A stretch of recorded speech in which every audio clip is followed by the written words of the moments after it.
It's been a while since we last made a One Direction themed video. Mostly because we've been separated by time and space. For 5 months. For five lonely, long, miserable, long months. And in that time, One Direction has released yet another album. Shocker. Gem of an album. And we are here with our beverages. Some of us fuller cups than others.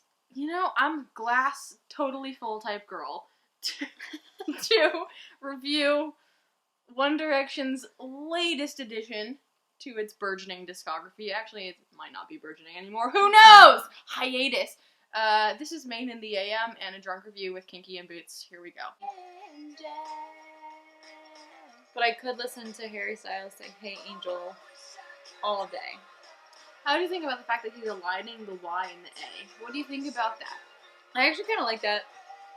I find it kind of enjoyable. Because then it's like kind of a familiar thing. You know, like he's so used to saying it, it just runs together. Mm-hmm. Like he calls someone that on the regular basis. I see. Maybe it's Louis, maybe it's not. Who's to say? R.I.P. Larry.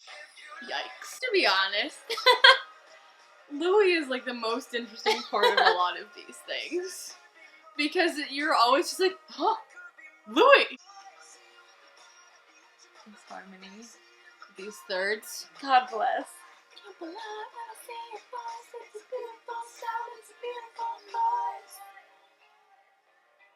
It is a beautiful noise, boys. Drag Me Down came out this summer when I was living in Charlottesville. And Megan That was a wild is in time. Charlottesville. And it came out the morning Megan and I were going to embark on a brief road trip to Pennsylvania. Yes, and by brief, she means like 5 hours. 5 hours. That's not a long road trip. It's not long, but it's enough. But it's a sizable drive. To listen to Drag Me Down multiple times. We jammed to that song in that car ride. So hard. So hard. It is still a jam. Nobody can drag me down. All I ever wanted was the truth. Yeah, yeah. Oh my gosh, the synth drop in this song is so painful. I hate it. I hate it so much. Like, Julian. I realize this is an ad hominem appeal, but why did you do this? No, absolutely no. What are your thoughts on this song, Megan? I really like the song. I think the song is super cute. I love the time, like, or at least the halftime that's coming out. This. Like, that's so refreshing. It's like, wow. I didn't, Compound time in a One Direction album. I didn't know that they could switch up, you know, times or beats. Doing something not in 4/4. Wow. Literally amazing. Yeah, no, I think it's a really, really cute song.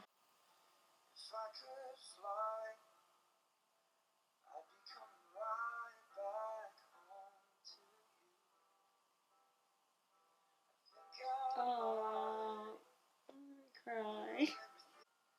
It's the most emotional song on the album.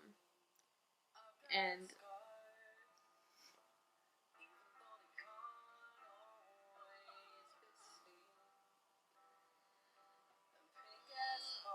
Louis' voice breaks me approximately 100% of the time. as I was saying, So I Could Fly is hands down the most emotional song on the album.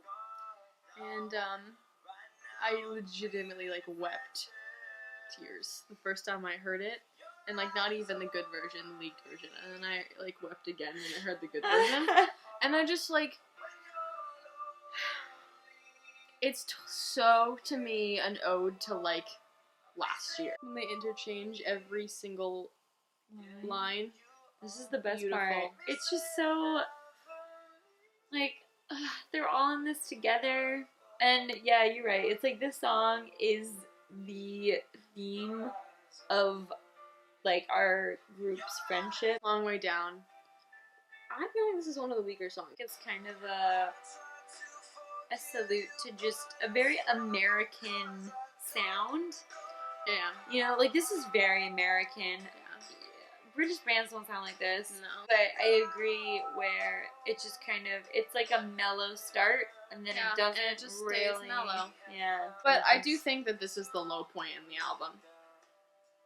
I think that from here, from this point on, it just kind of never enough. Ahua! This is such a Niall song. This is the most Niall song. This is the Act My Age of this album. This is one of the most interesting songs on the album, I think. Because, you know, they're playing around with, like, barbershop harmonies and rhythms and whatnot, while still maintaining their very classic, here, big wash of sound right now, One Direction chorus and whatnot. But it's just, like, it's so fun, it's slightly funky, and Liam's riffs at the end. We will get to them. Oh yes, Liam's part is coming up. This is one of my favorite parts of the album, honestly, because, like, it shows really cool, interesting vocal riffing and whatnot. Also, Liam never does stuff like this. No. Yeah. But he's the most equipped to. He's never this playful. Olivia. This is probably indisputably the best song on the album. I love this song. It's so clever. Harry Styles. Bless you, child. This song is like what you kind of hum and like sing in your head as you're walking down the road on a beautiful sunny day and you're just straight up happy, you know? I live for you, I long for you, Olivia. This Willy Wonka part gets me every time, though. Oh, true. What a Feeling is, I think, one of the songs that the fandom glommed onto the most. I like it a lot just because, and you're gonna disagree with me in just a second, I know, but I think it's like one of their most different sounding songs, just as far as like the feel and the style and just kind of their ability to be like, hey, here's like a chill funky jam that we've never done before, but like you're gonna love it. And I think that's really helpful in their kind of exploration as far as like the direction they want to go to next, and you know, them playing with different styles of music, and I really appreciate it for that. Love You Goodbye. Probably one of the dirtiest breakup songs ever. It's like this fake deep song about having sex with someone even though you're breaking up. Yeah, I know that a lot of people were like, oh wow, the song is so, you know, mature, like look at this mature subject that they're talking about, but I feel like they're not talking about it in a mature way, so. No. The song is just like, it's fine, but it's a little bit blasé. No, I think it's sweet. I actually really like it. I think it's very short, which is very appropriate. Louis' voice is impeccable and rips me apart like a sharp knife. Slight, like fiberglass. It's like fiberglass. It's like someone ripped it out of his throat. Yeah. You know, like he didn't want to say it, but like here it is, so genuine and tiny sincere. little shards of glass just piercing from his shattered heart. History. This is a song about Zayn. It's a song for the fans, Mara. This is a Niall song, and I love it because it's a Niall song. I love it. Despite the fact that this is also one of my least favorite songs. I really like this song. Well, maybe, 8 months from now, I'll be like, this is great. Just kind of how I was like, Fool's Gold is dumb. And now I love Fool's Gold! And every time I listen to Fool's Gold when I'm driving to Nashville, I'm like, I need to formally apologize to Megan for saying that Fool's Gold is dumb, because Fool's Gold is a great song. Right? It's so good! I don't think that I will feel this way about Temporary Fix. It's to be fair, though, it's so bubblegum pop. And, I know bubblegum pop has its place. But, okay, I think, though, that it is very bubblegum pop. It is very, homage to their roots in that way. Yeah. But I think it's a better version of what they used to do. Walking in the Wind. I think this is just a delightful song. I really love the headcanon that this is a song that Harry wrote about his grandmother dying. Oh, I didn't hear about that. Yeah. It makes it nicer. Yeah, I think so. So I accept that headcanon. This song is completely gender neutral, and it doesn't necessarily seem like it's about a romantic partner. I don't think of it as that. Which I kind of like.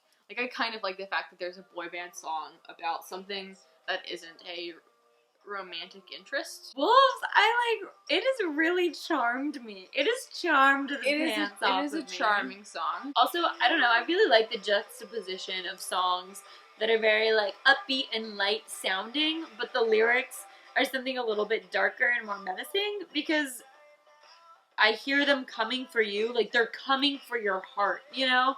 Like, if you said that in, you know, a dark corner of a room, people would be like, you're fucking creepy, right? Like, those could be taken as creepy lyrics, right? Come out straight for your heart like a bullet in the dark. This is one of my favorite songs. It's a great song, and it's a great closer to the album. Yeah, I'm really glad they put this at the end.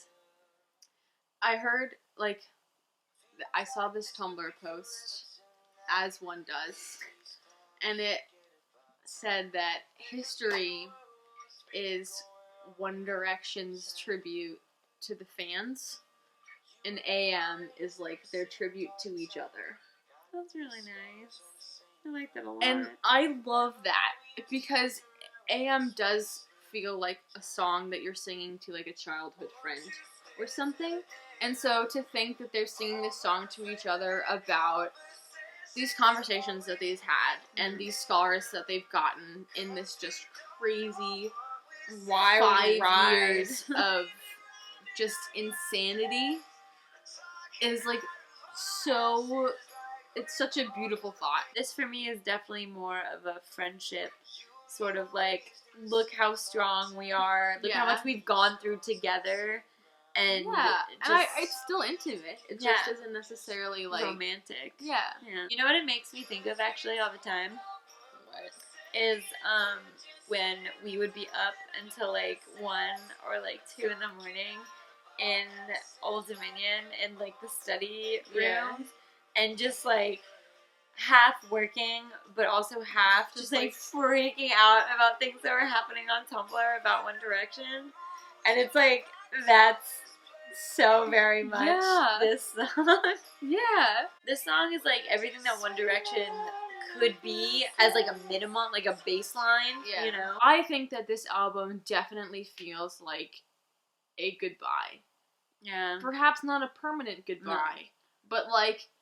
They wanted an album to say all the things. There's a certain amount of closure. Yeah. I feel like in this album that you've never felt in any of the other albums. I feel like so many of the individual songs were less about starting something new and exciting as opposed to sort of ending something, like, sweet and wonderful. Yeah, it's true. It's true. A lot of the songs are not about the beginnings of new relationships, but they're either about the ends of relationships or just, like, talking about relationships that exist and are ongoing. And that's really cool because, like, One Direction is acquainted with their fans at this point. You know, like, lots of the other albums, it's like, that's nice to meet you, like, we're starting up relationships. This is a pause in their relationship with their fans, and I think that is really reflected in the timbre and, like, content of the songs. It's not gonna be like, this is the prime nostalgic One Direction album for me, but this is like a bittersweet album for me, because it's before their hiatus, it's the One Direction album that came out, like, when we were apart. Like, and to be honest, I feel like that's one of the reasons why it has kind of failed to resonate with me so strongly. Is because, like, this album is the album where they're, like, kind of saying goodbye for now, and, like, we've already said our goodbye for nows. You know? So it's like we're, like, on the other side, and so looking back at this is kind of like it's like to an extent it hasn't caught up with us yet. All in all, One Direction. Good on you. Look forward to seeing what you have next?